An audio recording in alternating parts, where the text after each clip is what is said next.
नमस्कार, news room में आप सभी का स्वागत है। मोदी सरकार का आम बजट साफ राजनीतिक संदेश देता है कि सत्ता अब तात्कालिक लोक लुभावन राहत से हटकर उद्योग और उत्पादन बढ़ाने पर दांव लगा रही है।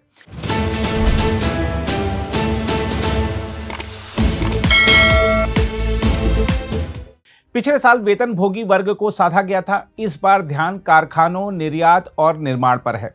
महंगाई और रोजमर्रा के खर्च से जूझ रहे मध्यम वर्ग को तुरंत राहत कम दिखेगी, पर सरकार यह जताना चाहती है कि मजबूत उद्योग ही आगे चलकर रोजगार और आय बढ़ाएंगे। यानी यह बजट वोट से ज्यादा विकास की कहानी गढ़ने की कोशिश भी है और आर्थिक दिशा बदलने का संकेत भी। वित्त मंत्री निर्मला सीतारमण ने साफ संकेत दिया है कि तुरंत उपभोक्ता राहत से ज्यादा जोर दीर्घकालिक औद्योगिक मजबूती पर रहेगा, वह भी ऐसे समय में जब दुनिया भर में व्यापारिक अनिश्चितता मंडरा रही है। अर्थशास्त्री इसे उत्पादक केंद्रित बजट बता रहे हैं और मानते हैं कि इससे देश में निर्माण को बल मिलेगा।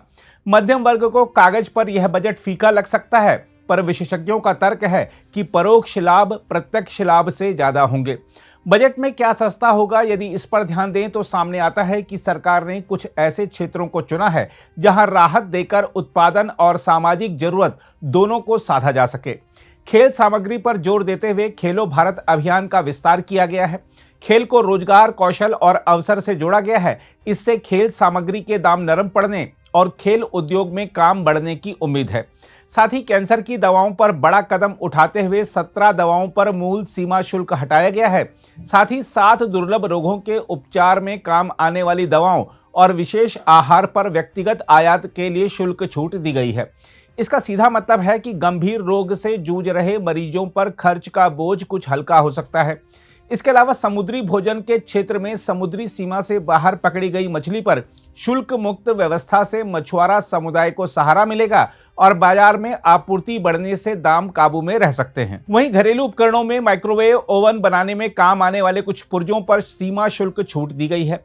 इससे निर्माण लागत घटेगी और उपभोक्ताओं को राहत मिल सकती है। साथ ही ऊर्जा क्षेत्र में सौर कांच बनाने में काम आने वाले पदार्थ पर सीमा शुल्क हटाया गया है और लिथियम आयन बैटरी सेल बनाने वाली पूंजीगत मशीनों पर छूट जारी रखी गई है।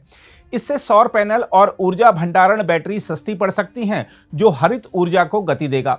वहीं व्यक्तिगत उपयोग के लिए विदेश से लाए जाने वाले कर योग्य सामान पर आयात शुल्क 20% से घटाकर 10% कर दिया गया है। साथ ही विदेश यात्रा पैकेज पर स्रोत पर कर संग्रह घटाकर 2% कर दिया गया है, वह भी बिना न्यूनतम सीमा के।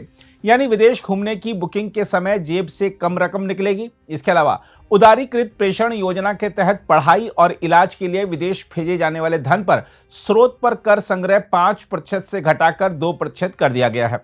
इससे उन परिवारों को तत्काल नकद बोझ में राहत मिलेगी जो बच्चों की पढ़ाई या इलाज के लिए पैसा भेजते हैं। साथ ही विमान के इंजन और पुर्जे, परमाणु ऊर्जा परियोजनाओं के लिए आयातित सामान और महत्वपूर्ण खनिजों से जुड़े पूंजीगत सामान पर भी रियायतें दी गई हैं, जो बड़े उद्योगों को सहारा देंगी। क्या क्या होगा महंगा, यदि इस पर ध्यान दें तो सामने आता है कि मोदी सरकार ने कर बचाव के रास्तों पर सख्ती का संकेत दिया है। शेयर कारोबार, कंपनियों द्वारा अपनी ही हिस्सेदारी की पुनर्खरीद और कुछ नकद वितरण के रास्ते महंगे हो सकते हैं, क्योंकि पुनर्खरीद कर, प्रतिभूति लेन देन कर और स्रोत पर कर संग्रह से जुड़ी दरों और नियमों में बदलाव प्रस्तावित हैं। यानी बाजार में लेन देन करने वालों की लागत बढ़ सकती है। साथ ही वीडियो खेल उपकरण बनाने में काम आने वाले पुर्जों पर सीमा शुल्क छूट 1 अप्रैल से हटेगी। इससे खेल यंत्र और खेल यंत्रों की मशीनें कुछ महंगी हो सकती हैं। कॉफी भुनने, बनाने और परोसने वाली मशीनों पर सीमा शुल्क छूट खत्म कर दी गई है। इससे आयातित मशीनें महंगी होंगी और कैफे तथा दफ्तरों की लागत बढ़ेगी, जिसका असर ग्राहकों की जेब पर पड़ सकता है। साथ ही मानव उपभोग के लिए मदिरा की बिक्री पर विक्रेताओं के लिए स्रोत पर कर संग्रह दर को 2% किया जा रहा है। इससे आयातित मदिरा यानी शराब के दाम ऊपर जा सकते हैं। इसके अलावा चिड़ियाघरों के लिए आयातित जानवर और पक्षियों पर छूट खत्म की गई है। साथ ही उर्वरक उत्पादन में काम आने वाले नेफ्ता पर भी सीमा शुल्क छूट हटाई गई है, जिससे खेती की लागत पर दबाव बढ़ सकता है। इसके अलावा छाते, नकद वितरण मशीन और उनके पुर्जे तथा विदेशी दलों के लिए फिल्म और प्रसारण उपकरण भी महंगे पड़ सकते हैं। इसके अलावा कर विवरण में गलत जानकारी देने वालों को एक तरह की राहत देते हुए कहा गया है कि यदि वे पूरा बकाया कर, ब्याज और बराबर अतिरिक्त रकम जमा कर दें तो दंड और मुकदमे से छूट मिल सकती है। देखा जाए तो यह बजट साफ संदेश देता है कि सरकार अब तात्कालिक खुशामद की राजनीति से हटकर उत्पादन, निर्माण और दीर्घकालिक क्षमता पर दांव लगा रही है। सवाल यह है कि क्या आम परिवार इतना धैर्य रख पाएगा कि आज की कड़वी गोली खाकर कल की मीठी उम्मीद देखे। खेल, हरित ऊर्जा, दवा और निर्माण जैसे क्षेत्रों को दी गई राहत दूरदर्शी कदम लगते हैं। कैंसर दवाओं पर छूट मानवीय संवेदना का संकेत है और सौर ऊर्जा पर जोर भविष्य की जरूरत है। लेकिन दूसरी सच्चाई भी उतनी ही कठोर है। शेयर बाजार में छोटे निवेशक हों या खेती से जुड़े लोग, कई जगह लागत बढ़ने का खतरा है। उर्वरक से लेकर मशीनों तक महंगाई की आंच खेत और बाजार दोनों को छू सकती है। विदेश यात्रा और विदेश में पढ़ाई करने वाले वर्ग को राहत मिलती दिख रही है, जिससे यह धारणा भी बनेगी कि बजट का झुकाव ऊपर की परत की ओर है।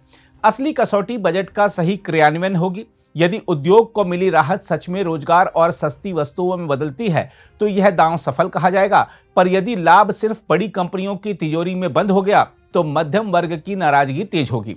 यह बजट एक तरह से घोषणा है कि सरकार उत्पादन के रास्ते समृद्धि लाना चाहती है। अब देखना यह है कि यह रास्ता आम नागरिक की जेब तक कितनी जल्दी पहुंचता है और कितनी मजबूती से पहुंचता है। अगर आप भी लेना चाहते हैं देश दुनिया की तमाम जानकारी तो आज ही सब्सक्राइब करें हमारे चैनल को। साथ ही नीचे दिए बेल आइकन को जरूर दबाएं ताकि हर अपडेट आप तक पहुंच सके।